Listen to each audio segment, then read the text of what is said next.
목사님께서 성경 말씀 나누기를 부탁하시고 한 며칠 어떤 이야기를 나눌까 생각하다가 제가 한국에서 지난 4개월간 지냈기 때문에 그것들을 느낀 것들을 나누는 게 좋을 것 같아. 오늘은 제가 한국 사회에서 느낀 점과 또 성경 말씀에 쓸모 있는 자와 없는 자의 이야기를 연결하여 나누기로 생각해 보았습니다. 부족하지만 오늘의 말씀을 나눠보도록 하겠습니다. 저는 이번 예배 성경 구절로 빌레몬서 1장 6절부터 18절을 선택해 보았는데요. 여기 대부분 내용을 아시겠지만 혹시 이 말씀의 배경에 대해 잘 모르시는 분들을 위해 간략하게 어떤 말씀인지 설명을 드리고자 합니다. 제가 빌레몬서의 내용에 대해 연구하던 중 알게 된 사실은 빌레몬서는 사도 바울의 짧은 옥중 편지로 노예 제도에 대해 다루고 있다는 점이었습니다. 바울은 이 편지를 쓸 때 감옥에 있었는데요. 이 편지는 빌레몬이라는 사람에게 보내는 편지였습니다. 빌레몬은 바울이 에베소에 있을 때 설교를 듣고 그리스도인이 된 사람이며 또 그의 집을 교회의 모임 장소로 제공한 사람이었습니다. 그 당시 노예를 소유하는 것은 흔한 일이었고 빌레몬도 노예들을 소유한 사람이었습니다. 그의 노예 중 하나인 오네시모가 빌레몬의 물건을 훔친 뒤 로마로 오게 되었고 거기서 바울을 만나게 되었다고 합니다. 이 편지는 바울이 빌레몬에게 오네시모를 용서하고 같은 그리스도 형제로 받아들이기를 요청하는 편지입니다.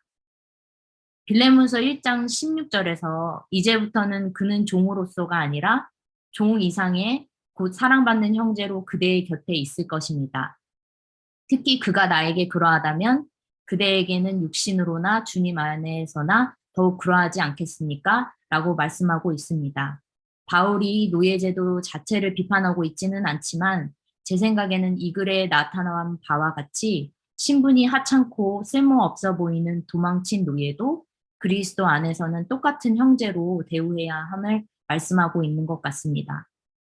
제가 한국에 도착해서 받은 인상은 참 한국이 많이 발전하였고 어찌 보면 미국보다 다양한 부분에서 진보한 모습을 보았습니다.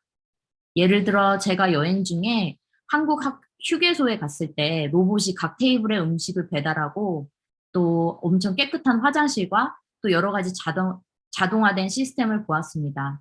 편리하고 신속한 서비스는 저에게 큰 놀라움을 주었습니다. 또한 카카오 택시나 배달의 민족과 같은 휴대폰 어플리케이션의 활용이 커서 쉽게 어디서든지 택시를 부르고 음식을 배달해 먹을 수 있는 것들이 좋아 보였고 또 놀랍게도 거의 모든 음식점들이 키오스크를 통해 음식을 스스로 주문하게끔 변화되어 있었습니다. 이와 같은 서비스들은 단점을 찾아보기 어려울 정도로 저와 같은 사람들에게 큰 도움이 되는 편리한 서비스였는데요. 제가 몇 달을 살면서 이러한 최첨단 서비스들에 대해 의문을 갖게 되었습니다.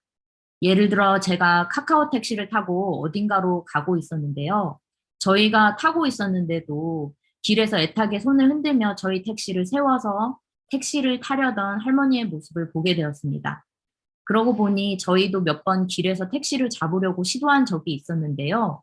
택시 어플리케이션을 이용하지 않은 상태에서는 길거리에서 그냥 택시 잡기가 꽤 어려웠던 것이 기억났습니다. 그때가 생각나면서 과연 저 할머니는 카카오 택시를 이용하는 방법을 아실지 혹은 또 저런 분들은 어떻게 택시를 탈 수 있을지 걱정이 되더군요. 저희 부모님도 저희가 오기 전까지 카카오 택시 사용하는 방법을 알지 못하셨고 만약 저희 어머니가 급한 일로 택시를 타야 할 경우는 어떻게 될까라는 생각이 들게 되었습니다. 그러고 보니 최첨단화되고 편리한 현대의 서비스들은 젊은 사람들을 위한 서비스들이었습니다.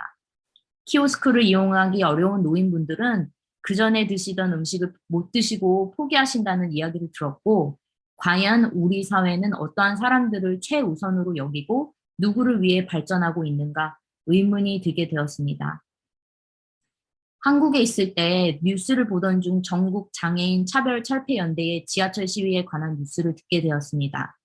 많이 발전하였다고는 하나 아직 한국의 여러 시설들은 장애인분들이 일상생활을 하실 때 어렵게 되어 있었고 특히 지하철이나 버스 등 대중교통 이용에는 많은 제약이 있어 보였기 때문에 저로서는 지하철 시위가 장애인분들이 목소리를 내기 위한 어찌 보면 당연한 시위 중에 하나가 아닌가라고 무심코 지나쳤었는데요. 이후에 이들을 향한 여론을 알게 되면서 깜짝 놀라게 되었습니다. 제가 생각한 반응과 꽤 달랐기 때문입니다. 제가 예상한 반응은 정부와 국회의원들에 대한 비판과 앞으로 어떻게 이들이 빨리 대처를 해서 그분들의 목소리를 들어주고 지하철을 정상화할 것인가에 대한 여론이 많을 거라고 예상을 했는데요.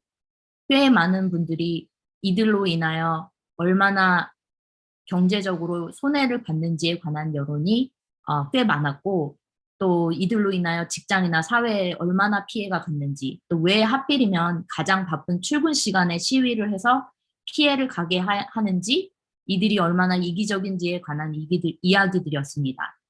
저는 물론 대중들의 손해와 피해가 당연하다는 것을 말씀드리려는 것이 아니라, 이 이야기 속에서 장애인들은 쓸모없는 혹은 세상에 도움이 안 되는 대상들로 여겨지고 있었다는 것입니다. 이러한 담론들은 엄마들이나 노인들에게도 같이 적용이 되는데요.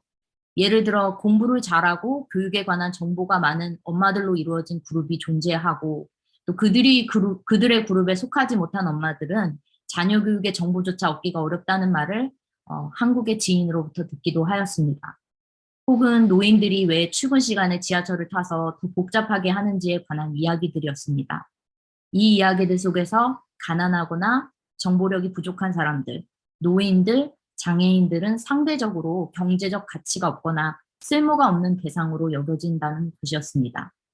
저는 비단 이러한 시각이 한국에만 존재한다고 생각하지 않습니다. 자본주의 사회에 살고 있는 우리들은 발전과 성장을 최고의 가치로 여기고 있고, 경쟁이나 성공이 우리 삶의 중요한 가치가 되어 왔습니다. 우리 사회에 쓸모 있는 사람과 쓸모 없는 사람을 구별짓고 쓸모 있는 사람들을 위한 서비스와 정책이 우선시 되어 왔습니다. 거대 자본으로 로비를 할 수 있는 대형 기업들은 그들의 목소리가 여러 가지 정책에 반영되도록 하는데 큰 영향을 미칩니다. 우리가 그리스도인으로서 이를 어떻게 바라보고 행동해야 할지 저는 다시 생각하게 됩니다.